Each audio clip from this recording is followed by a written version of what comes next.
ꯃꯌꯥꯝ ꯌꯦꯟꯁꯥꯡ ꯊꯣꯡꯉꯒ ꯂꯨꯗꯣ ꯁꯥꯟꯅꯗꯣ ꯂꯩꯊꯣꯛꯄꯗꯤ ꯌꯥꯗꯦꯀꯣ ꯁꯨꯃꯥꯏꯅ ꯐꯖꯅ ꯌꯦꯡꯕꯤꯒꯗꯕꯅꯦ ꯈꯔ ꯅꯞꯄ ꯍꯧꯔꯛꯄꯁꯤꯗ ꯑꯗꯨꯝ ꯃꯍꯤꯁꯦ ꯈꯔ ꯈꯤꯇꯪ ꯍꯥꯞꯄꯒ ꯑꯃꯨꯛ ꯍꯦꯟꯅ ꯄꯠꯍꯟꯕ ꯌꯥꯏ ꯑꯩꯅ ꯊꯣꯡꯉꯤꯁꯦ ꯁꯤ ꯃꯆꯥꯁꯤꯗꯅꯦꯕꯀꯣ ꯁꯤꯗ ꯊꯣꯡꯉꯦ ꯑꯗꯨꯒ ꯁꯤꯗ ꯌꯦꯟꯁꯥꯡ ꯃꯍꯤ ꯋꯥꯠꯂꯗꯤꯀꯣ ꯅꯞꯄ ꯈꯣꯠꯄ ꯇꯧꯔꯗꯤ ꯑꯩ ꯁꯤꯗꯒꯤ ꯈꯔ ꯇꯛ ꯇꯛ ꯇꯛ ꯊꯥꯗꯈ꯭ꯔꯁꯨ ꯌꯥꯅꯤ Hi everyone, Assalamu alaikum. mayam ngasidi agi content se kanga thongmagi content tare.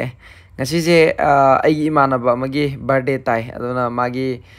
yenjang thongba se aina tare. Ekhoi pangal style da thongbiyo hai aduna aina thongani kamaina thongi habado adudi video se dum makha yengminnar se mayam. imanabagi birthday ma taba ngasi se dum cake lobo lai ne boko mapandi yamna lange aduga chi cake sine mayam si cake se tak piramge ado ये तो लग जाएगा यार फिर से ऐसे करने में ये तो लग जाएगा बर्थडे की एनिवर्सरी की बर्थडे की मयाम यो ले से भैया की दुकान तो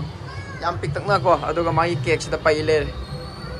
बॉल बैलून अदगे कापथोक भी खोतोक भी पोखाई भी लोय ले रे तो सिले रे मैम पैकिंग फजना तौरे को मखोई बर्थडे की कैंडल हापे थांग हापे अदुगा हैप्पी बर्थडे की साइन हापे ma'am ngasi aina thongdoi se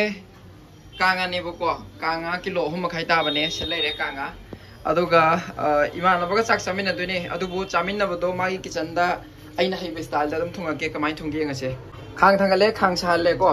adu matung da aina thongdu se pangan style da thongdu ne ado thau se mustard oil ha ta si ko ado thau sala se mai amuk kitang lekhala se thau amuk sala se mai lekhale thau ha pe ko aduga sida yenjang le re Sige mana masing si horen marak ta mayai da pungap ta hapaya ba matam da hapaya ba yansang ne sidi ko sa maroi ga fadigom ga aduga sina maroi ne chanam ne sing ne umuro ko tespada mana le re aduga ani sina do se sige haldi powder yangang powder murok powder haribo aduga jira maru dune ina sugai ne hojik aduga sige machal sije manipur machal ne manipur dagi ko si hapaga simyam se thong de thau sare mai le de re aduga sige मचल से हापसे हापसिन जवा चे case पता मना ना हापसिन लगे सुसु तोरानी चोलमनि नको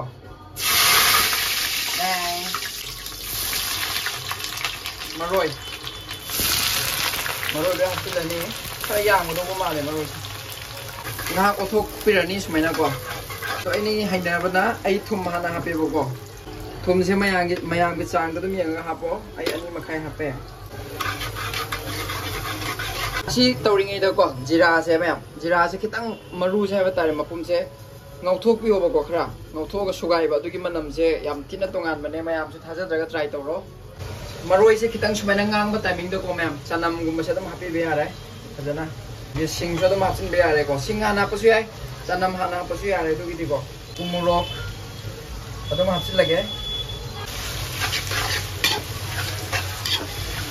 asigi hari bob se ko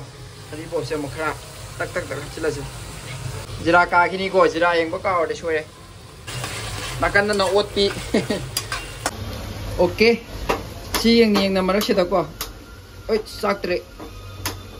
okay si on ta orni chao aduga chak se mu ka khala se ba ko jira se ma pha su do se sai jira do ko aina jira subudo sile re sise khra hana pase ko manam nushina ba adoga nga okhai bi rani amuka yangang murok ko mathang manau nai na hapase ahamba yangang hana hapase khutna manu su namani ne kitang nuai te ko do sumaina khra hapase yumgi ni na side yum dei pro po yangang oi bane duna mukoi se kama he duno khra machu kalle duna yam haparoge Morok masidi yam hapto su yam ko machu gi damak ne basidi ko aduna ai spoon ani makai ahum admaina hape okhai bi se mo ta ado mayam na pakhalaga di mai leiter ga to su ai ti adum suna tawram ni na leita dre wow machu ji mo mayam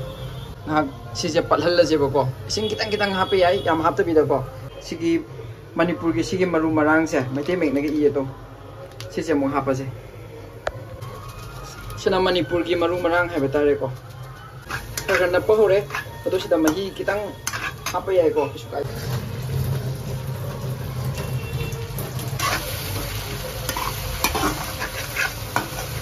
mayam insang thongaga ludo sanado le thopati yade ko sumaina phajani yengbi damne khara nappa horok pasida to mahi se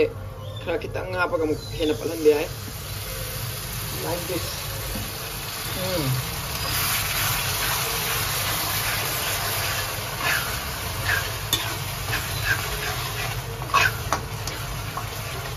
nap han be yade ko ai se nap panate ko to me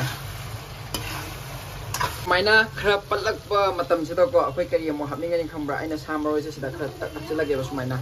samroi yam lei me sumaina ma muk kitang pathala se wow manam siga aduga makhon siga yamna kamai ha be awni me aina thong bai process se mayam do ulang ge to bane da mayam video loi khoyeng mine se anova channel deng be awri like subscribe to biramo ado kitchen ji yamna chawba nataba ko nungsa sa akhoi gi summer da di yamna sai ba ko sida balcony di lei ado behind the scene ha di silere aina thongi se si macha sidani bo ko sida thonge ado ga sile yinsang mahi wala di ko nappa khopa tora di ai sida gi khara tak tak tak thada ga yani ado na mayam video anova han be yeng ba yaw boi tar de channel se subscribe like to biramo support to biramo Dili go iba na no video me amam thagat bani ba ko akoi gi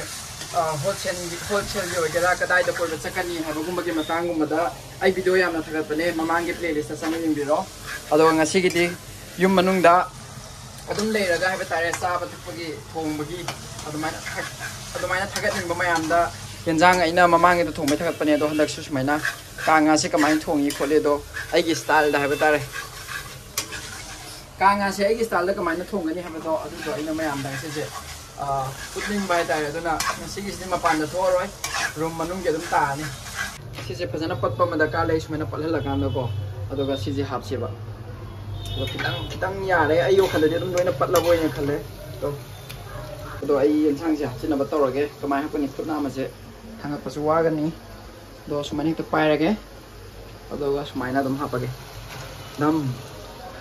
ai khutna man oi bagi sumaina adjust tawre me ro bi ade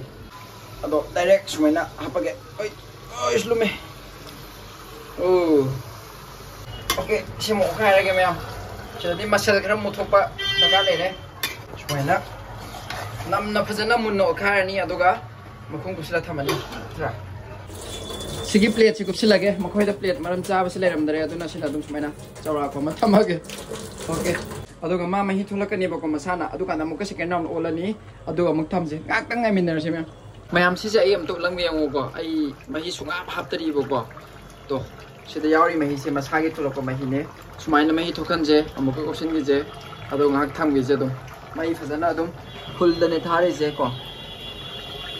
minute mari manga taret ni pan mak surai na thamme je ko aduga sumaina le re to ahan bane hang doi je mayam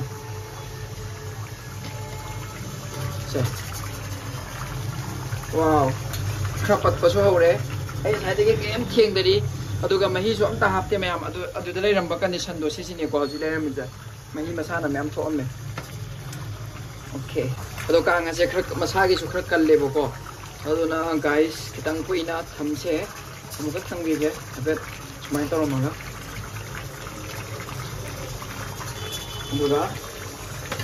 sigi samarui se tang amani tak tak hapsilang ge ngak thamaje nga amuka thamaje adu bo yeng gi do ko de sak muthara se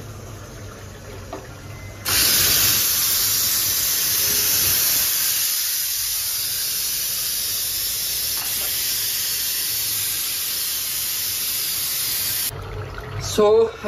hangdo se myam sumaina ko naktang kran napsilak pa machu je sumaina olak e machu je ha ba ha do hojike am thi onadra adum magi mahi jadum hoji khulai sore na mayam le to apoina soedana mahi gum hapsila di ma se manam khchen ngane ba muk mahi khra hapsila ga ko hena pathala je okay mayam sa se khra musila pagi matam ngangsila pasida ko mahi se adum khra hapase matai gum dum hapo doga hul dilai te matai da hape ya de habli te ko kanga sidi mahi chara ga na hawe ba mahi yawra ga ko mahi magi mahi se cha ba hawe asmana alright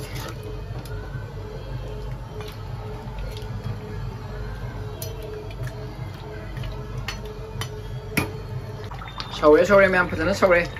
सुमाइना ngak sawla se khra kuina ko aduga mulak tuine kupsila su yae ado ai kuparoi ge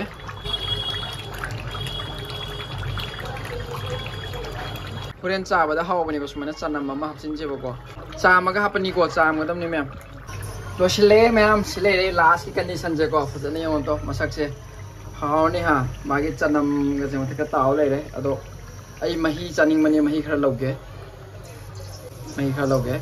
aduga si tawna si ke fadigom se kakthala je aduga hapchila je fadigom se tak thok se mem tak phajare ji de makhon de ke mem taw ko